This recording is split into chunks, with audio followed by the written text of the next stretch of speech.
Hello hello hello hello everyone, this is Ravi and welcome to अब देखिएगा India. कैसे हैं आप सभी? आई होप आप सभी लोग अच्छे होंगे। तो आज का हमारा टॉपिक है हाइगेंस के सिद्धांत के आधार पर परावर्तन। अब बोलो सर, परावर्तन ये टॉपिक तो हमने पढ़ रखा है। नहीं नहीं, यहाँ पर हमें बताना है हाइगेंस के सिद्धांत के आधार पर परावर्तन क्या होता है।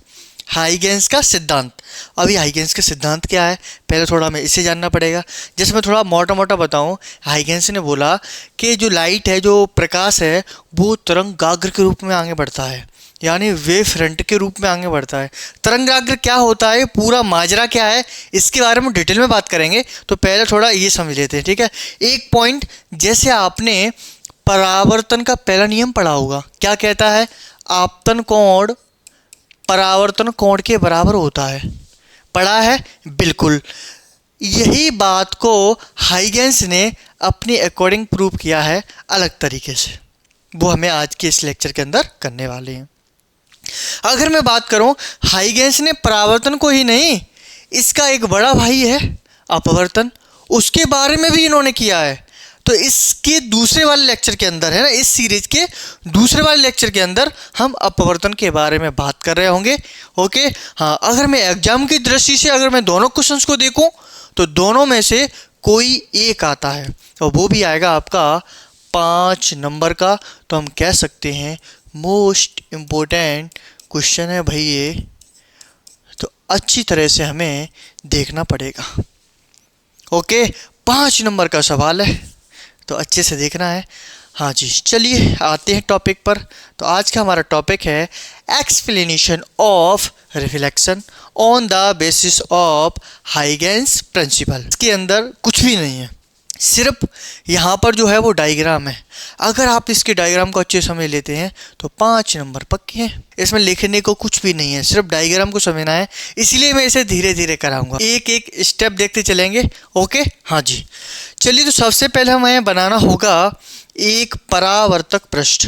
बड़ा बनाऊंगा थोड़ा, आपको आसानी से दिखे, है ना, अच्छे से दिखे। ये आपका परावर्तक पृष्ठ, कोई एक ऐसा चिकना तल ले लो जहां से रिफ्लेक्शन आसानी से हो जाए। और एक दूसरी तरफ मैंने यहाँ पर कर दिया कोटिंग, कि हाइगेंस ने बताया कि जो लाइट है ना, लाइट जो प्रकाश है, वो तरंगाग्र के रूप में चलता है। क्या कहना चाह रहे हैं सर? तरंगाग्र क्या होता है ना।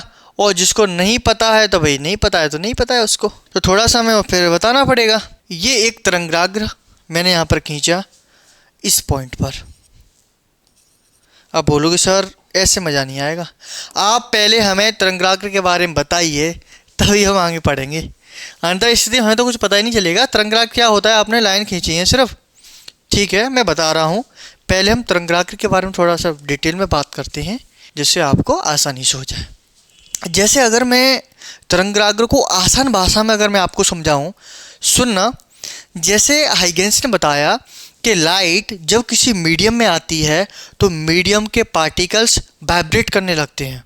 यानी लाइट, प्रकाश जो है, अगर वो आगे बढ़ना है उसे, तो मीडियम के जो पार्टिकल्स हैं वो वाइब्रेट करने लगते हैं। और मीडियम के जो जो पार्टिकल्स समान कला में वाइब्रेट करते हैं, समान फेज में वाइब्रेट करते हैं। किस तरीके से, कैसे समान कला कहने चाह रहे हैं, ऐसे समझो। जैसे मैं बोलूँ, पहला कण है हमारे पास, उसका बिंदु पथ कुछ इस तरीके से है, ठीक है। और दूसरा कोई कण है, उसका भी बिंदु पथ कुछ इस तरीके से ही है। और तीसरा कोई कण है, उसका भी बिंदु पथ कुछ इस तरीके से है। मतलब पहला कण अगर ऊपर जा रहा है तो फिर दूसरा भी कण ऊपर की तरफ जा रहा है, तीसरा कण भी ऊपर की तरफ जा रहा है।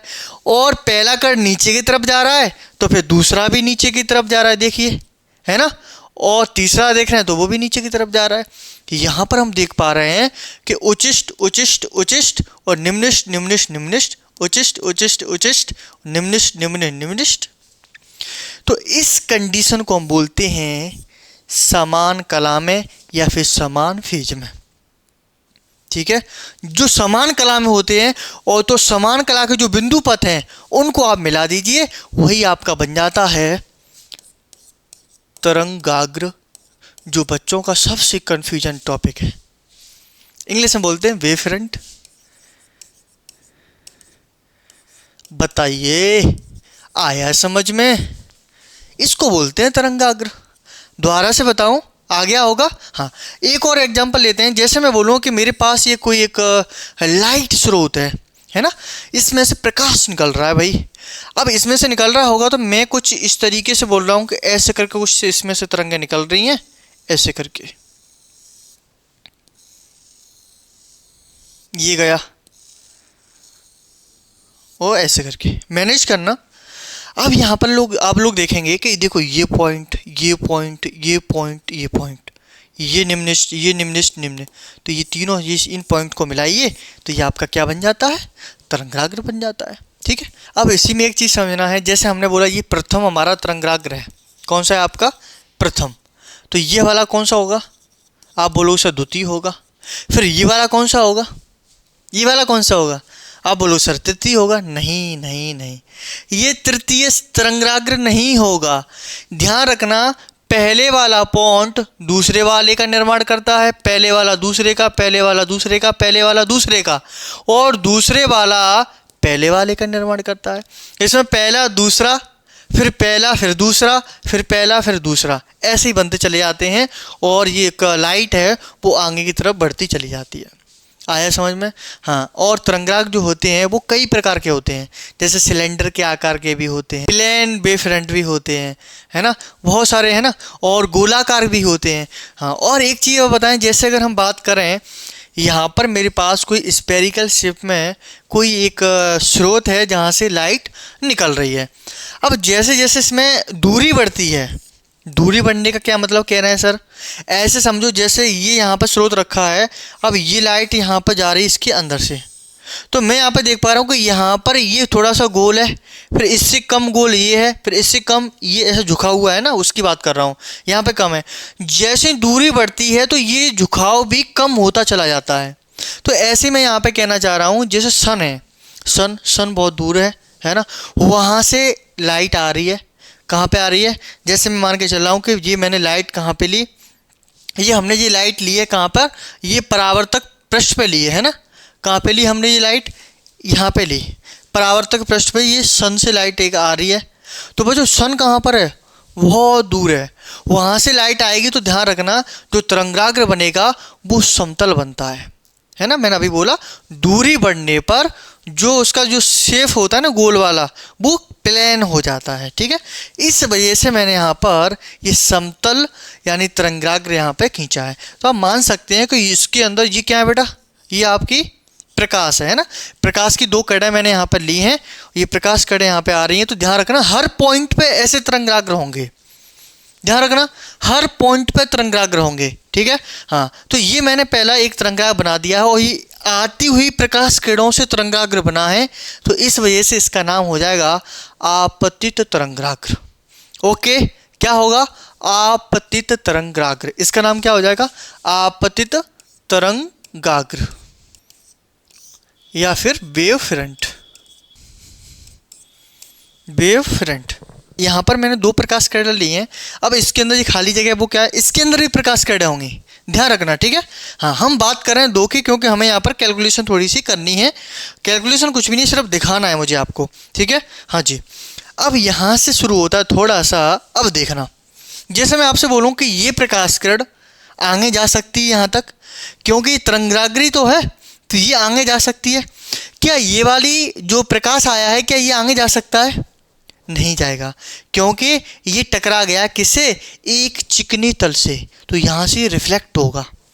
सही बात है, ये यहाँ से रिफ्लेक्ट होगा, और रिफ्लेक्ट होगा तो इसका मतलब क्या है, जैसे मैं बोलूँ कि ये प्रकाश किरण आगे बढ़ी, ठीक है, ये थोड़ी सी आगे बढ़ी, और ये 30 सेकंड में यहाँ से लेके यहाँ तक पहुँच गई। कितना समय लगा इसे, 30 सेकंड। ओके ओके ओके, हाँ, अब ये वाली प्रकाश का 30 सेकंड में कहाँ पहुँचेगी सर, रिफ्लेक्ट होकर ये भी कहीं ना कहीं भागेगी। ये 30 सेकंड में यहाँ से रिफ्लेक्ट होकर यहाँ पे आ गए, और इसे कितना समय लगा है, 30 सेकंड लगा है।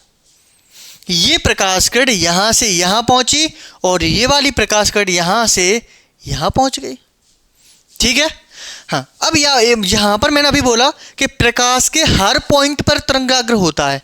जैसे अगर मैं इस पॉइंट को इससे मिला दूं तब भी तरंगाग्र है।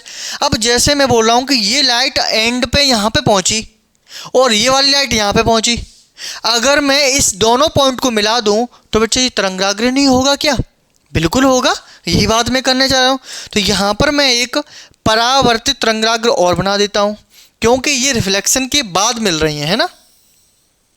किसके बाद मिल रहे हैं? रिफ्लेक्शन के बाद। चलिए भाई थोड़ा सा इसे टिल्ट करते हैं, ये थोड़ा दूर रखते हैं ना, जिससे अच्छे से दिखे आपको।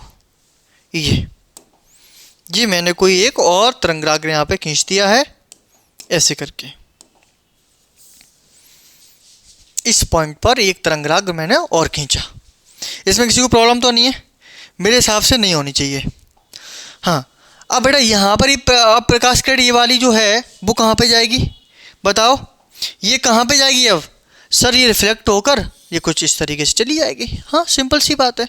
हाँ जी, और ये वाली ये आगे की तरफ चली जाएगी। तो हमें तो यहीं तक लेना है, हमारा काम हो गया जी। अब यहाँ पर देखो ध्यान से, जैसे मैं बोलूँ कि ये लाइट रे ऐसी तो जा रही है ना, और लाइट रे यानी इसकी स्पीड हमें पता होती है ना, सी होती है। फिर हम मान रहे हैं, चलो मैं मान लेता हूँ, मैं कह रहा हूँ कि इस जो हमारे पास जो लाइट रे है इसकी स्पीड है आपकी ओबी स्पीड से आगे की तरफ भाग रहा है। तो बच्चों एक समझो कि ये मीडियम तो एक जैसा ही है ना, एक जैसा मीडियम, तो फिर ये भी प्रकाश किरण उसी वेग से आगे की तरफ जाएगी। सही बात है कि नहीं? उसी वेग से आगे की तरफ जाएगी, बिल्कुल सही बात है। हाँ, अगर मैं आपसे बोलूँ कि यहाँ से लेके यहाँ तक की दूरी कितनी है, तो क्या आप दूरी निकाल सकते हैं? निकाल सकते हैं। अरे मैंने लिख दी दूरी, यही तो दूरी होगी दोनों के बीच में। किस तरीके से? दूरी बराबर होता है चाल इंटू समय। भाई इसकी चाल क्या है? वो भी है। समय कितना लगा है? सर टी समय लगा है। तो दूरी तो यही होती है ना। तो यहाँ से लेके यहाँ तक की दूरी वो भी टी है, और यहाँ से लेके यहाँ तक की दूरी, इस पॉइंट तक दूरी कितनी है? वो भी टी है। ओके, हाँ जी। एक पॉइंट यहाँ पर और समझना है, वो हम थोड़े से मिस कर गए यहाँ पे। क्या? ध्यान रखना, हमेशा जो प्रकाश किरण होती है वो तरंगाग्र से 90 डिग्री पर मिलती है। हर पॉइंट पे 90 होगा, ये पॉइंट रखना। ये एक नंबर में भी पूछ सकता है, तरंगाग्र और प्रकाश किरण के बीच का एंगल कितना होता है? आप बोलोगे सर 90 होता है, और टिक मार देना जो आए वो। ठीक है। हाँ, तो ध्यान रखना बेटा, देखो यहाँ पर ये तरंगाग्र है और ये आपकी क्या है? प्रकाश किरण है। तो ये कैंस का होगा यहाँ पर? आप बोलोगे सर 90 का होगा। ये भी तरंगाग्र मिला, ये कैंस का होगा? 90 का होगा। सिंपल ही बात है, बिल्कुल। हाँ जी, अब यहाँ पे थोड़ा सा ध्यान से देखो कि ये प्रकाश किरण आई है, ये क्या है? प्रकाश किरण है। प्रकाश किरण तरंगाग्र से कैंस का कोण बनाएगी? आप बोलोगे सर 90 का बनाएगी। सिंपल सी बात है। हाँ जी, ये भी प्रकाश किरण है, तो ये कैंस का कोण बनाएगी? आप बोलोगे सर 90 का बनाएगी। किससे खींचा है? तरंगाग्र के बीच में। यानी ये प्रकाश किरण ही तो है, रिफ्लेक्ट होके जा रही है। तो रिफ्लेक्ट होके जा रही है, तो इस प्रकाश किरण और तरंगाग्र के बीच का कोण मैंने बता दिया है 90 डिग्री का। हाँ, अब मैं यहाँ पर क्या करूँगा कि एक अभिलंब खींचता हूँ। मैं यहाँ पे क्या खींचूंगा? अभिलंब। इसके बीच में रहेगा यहाँ पे, इस पॉइंट पे। ठीक है, क्या आप अभिलंब को देख पा रहे हैं? थोड़ा सा मैं इसे हाईलाइट करता हूँ, अब दिख रहा होगा। हाँ जी, एक और खींचे, एक यहाँ पर भी खींच सकते हैं। आने वाली किरण और जाने वाली किरण के बीच में मैंने यहाँ पर ये अभिलंब मैंने यहाँ पर खींच दिया है। अब मुझे बताओ, अभिलंब और आने वाली किरण के बीच का एंगल कौन सा होता है? आप बोलोगे सर आपतन, यानी आई। आपतन कौन होता है? आई। सही बात है, बिल्कुल सही बात है। हाँ जी, ऐसे यहाँ पर क्या है? यानी परावर्तित किरण और अभिलंब के बीच का एंगल कौन सा होता है? आप बोलोगे सर आर होता है। अब यहाँ पर देखो आप लोग, मैंने यहाँ पर मैंने बात की कि आने वाली किरण और तरंगाग्र के बीच में क्या अंश का कोण बनता है? 90 का बनता है। तो बच्चों ये बताओ कि ये वाला कितने अंश का होगा? ये वाला, ये ब्लू लाइन है, यहाँ तक कितने का होगा? अरे भाई टोटल इसके बीच में 90 है। 90 में से आई को हमने खर्च कर दिया, तो ये वाला जो एंगल बचा वो कितना बचेगा, ये बचेगा 90 माइनस आई बचेगा। ये वाला एंगल 90 माइनस आई बचेगा। अगर आप देख सकें तो ये देखो, देखिए इस वाले एंगल की बात कर रहा हूँ, कितना बचेगा, 90 माइनस के आई बचेगा ये। हाँ जी, अब एक चीज़ और देखो, यहाँ पर ये सरफेस है, इस सरफेस और ये वाला है ना, ये अभिलंब, ये कैंस का कोण होगा, आप बोलोगे सर 90 का होगा। अगर ये 90 का है और यहाँ से लेके यहाँ तक कितना है आपका 90 माइनस आई, तो फिर ये वाला एंगल कैंस का होगा, बता सकते हैं? आप बोलो सर ये टोटल अगर 90 का है, टोटल कितने का है, 90 का है, 90 में से यानी 90 माइनस के आई को माइनस कर दो, तो ये आपका आ जाएगा 90 माइनस 90 और प्लस के आई, और ये से कैंसिल हो गया। इसका मतलब ये हुआ कि ये वाला जो एंगल है वो आपका आ गया आई, आ गया आई। बिल्कुल सेम चीज़ यहाँ पर भी करना है हमें, बिल्कुल सेम इस जगह पे भी करना है, इस पॉइंट पर। कैसे करेंगे, देखो ये आपका आर है बेटा, ये क्या है आपका, देखो ये वाला पॉइंट, यानी जाने वाली किरण, परावर्तित किरण और तरंगाग्र के बीच में कैंस का कोण बनेगा, 90 का बनेगा। 90 में से आर को मैंने खर्च कर दिया, तो फिर ये वाला एंगल कितने का बचा, ये, तो आप बोलो सर ये बचा 90 माइनस के आर बचा, ये 90 माइनस आर बचा। हाँ, अब देखो ये हमारे पास परावर्तक पृष्ठ है, परावर्तक पृष्ठ और अविलंब के बीच में 90 होता है, और 90 में से और ये वाला एंगल कितने का है, 90 माइनस के आर, फिर ये वाला एंगल कितने का बचा, आर का बचेगा। सेम ऐसे इसमें से माइनस कर देंगे, सिर्फ आई की जगह आर आ जाएगा। तो यहाँ पर हमने दो एंगल को कुछ इस तरीके से यहाँ पर हमने निकाल दिया है। ठीक है, इसे सेट करते हैं, उसी पोजीशन पर पहुँचाते हैं भाई। चलो भाई, देख पा रहे हो थोड़ा सा ऊपर नीचे, कोई दिक्कत नहीं है ना, आज समझ चुके होंगे बिल्कुल। तो यहाँ पर हम देख पा रहे हैं कि यहाँ पर मुझे दो त्रिभुज दिख रहे हैं। देखो मैं इस पॉइंट को देखूँ, इस पॉइंट को मान लो आप ए और इस पॉइंट को आप मान लो बी। ये प्रकाश किरण आगे पहुँची तो इस पॉइंट को हम मान लेंगे बी डैश। हाँ, और ये प्रकाश किरण यहाँ पे, ये प्रकाश किरण आई थी और ये ग्रीन वाली लाइन जब आगे बढ़ी तो इस वाले पॉइंट को आप मान लीजिए ए डैश। बच्चों यहाँ पर हमें दो त्रिभुज दिखाई दे रहे हैं, कौन कौन सा, ए बी और B dash, A B B dash. एक दूसरा भी त्रिभुज है A dash B dash, A dash B dash, दो त्रिभुज हैं मेरे पास। अब इसके अंदर हम करने क्या वाले हैं, जैसे हमें देखें यहाँ पर दो त्रिभुज हैं, ये इन दोनों त्रिभुजों को आपस में सर्वांग दिखाना है। ठीक है, सर्वांग का मतलब होता है कि अगर हमारे पास तीन चीज़ें जैसे भुजा, एंगल, तीन चीज़ें अगर आपस में बराबर हैं तो चौथी चीज़ अपने आप बराबर हो जाती है। आपने 10th क्लास के मैथ के अंदर आपने पढ़ा होगा ये। ठीक है, हाँ, एक्चुअली में दिखाना क्या है, क्या बोला था कि यहाँ पर एंगल आई और एंगल आर के बराबर शो करना है। तो यहाँ पर ये दोनों त्रिभुजों में ये कोण आए हुए हैं ना, यहाँ पर एंगल आई और एंगल आर, इन दोनों को बराबर लेके आना है। अब किस तरीके से दिखाना है वो देख लो।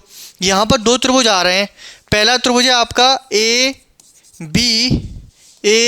बी और बी डैश।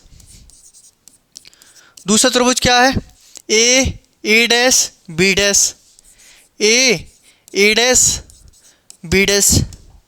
ये दोनों त्रिभुज हैं, इनको सर्वांग से दिखाना है। यहाँ पर देखो एंगल ए डैश है, एंगल ए डैश बराबर है आपका बी डैश के। दोनों त्रिभुजों के अंदर देख रहे हैं, तुलना कर रहे हैं बी डैश के। क्यों, क्योंकि ये 90 डिग्री के कोण है, ये भी 90 का है, ये भी 90 का है, बिल्कुल। अब दूसरा चीज़ और देखिए इसके अंदर, देखो बेटा यहाँ से लेके यहाँ तक इसकी लंबाई कितनी है, आप बोलो सर OBT है ना। यहाँ पे हम दिखा सकते हैं ए डैश इक्वल टू, और देखो यहाँ पे बी और बी डैश, इसकी लंबाई कितनी है, OBT है, तो यहाँ पे बोल सकते हैं बी डैश, यानी ए डैश बराबर बी डैश। ये दोनों भुजाएं आपस में बराबर हैं क्योंकि यहाँ पर OBT बराबर है। यहाँ पर मैंने दो बातें आपस में बराबर कर दी हैं। हाँ, तीसरी कंडीशन और देखिए।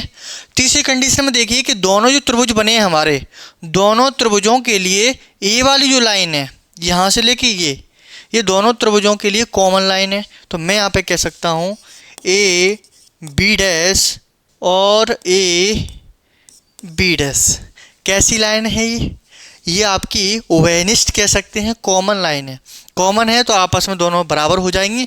और तीन चीज़ें जब बराबर हो जाती हैं किसी भी त्रिभुज के अंदर, और त्रिभुज के अंदर जो एक एंगल आई है और दूसरे त्रिभुज के अंदर जो एंगल आर है वो भी आपस में बराबर हो जाएंगे। और यही बात हाइगेंस ने ऐसे करके सिद्ध किया यहाँ पर कि आपतन कोण परावर्तन कोण के बराबर होता है। तो ये वो डायग्राम है जो आपको आपके एग्जाम के अंदर 5 नंबर देके जाएगा। मोस्ट इम्पोर्टेंट टॉपिक है ना। तो मेरे हिसाब से मैंने यहाँ पर कोई भी कसर नहीं छोड़ी है। पूरा एक एक एंगल और किस तरीके से क्या हुआ है वो सारी चीज़ें मैंने यहाँ पर शो कर दी हैं। अगर अभी भी कोई कन्फ्यूजन है तो आप कमेंट बॉक्स में बता सकते हैं, ओपन है, सभी का स्वागत है। ठीक है, हाँ जी। तो मिलते हैं नेक्स्ट वीडियो में, तब तक के लिए जय हिंद।